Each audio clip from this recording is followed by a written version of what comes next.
श्री स्वामी समर्थ। मार्गशीर्ष महिन्यामध्ये ज्या दत्त आणि स्वामी भक्तांना गुरुचरित्राचे पारायण करणे शक्य झाले नाही अशा लोकांसाठी एक विशेष संधी आहे। तसेच आपल्या सर्व इच्छित मनोकामना पूर्ण होण्यासाठी आणि भगवान दत्तात्रेयांची आपल्यावर अखंड कृपादृष्टी प्राप्त होण्यासाठी विशेष उपाय पण सांगणार आहे। प्रामुख्याने दिनांक 22 डिसेंबर 2025 रोजी श्री दत्तप्रभूंचे द्वितीय अवतार श्री नृसिंह सरस्वती महाराज यांचा जन्मदिवस आहे किंवा जयंती आहे।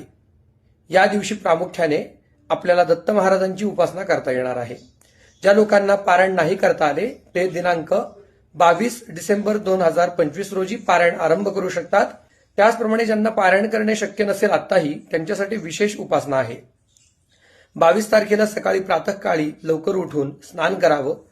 आपल्या घरामध्ये दत्त महाराजांची स्वामींची मूर्ती असेल त्यांना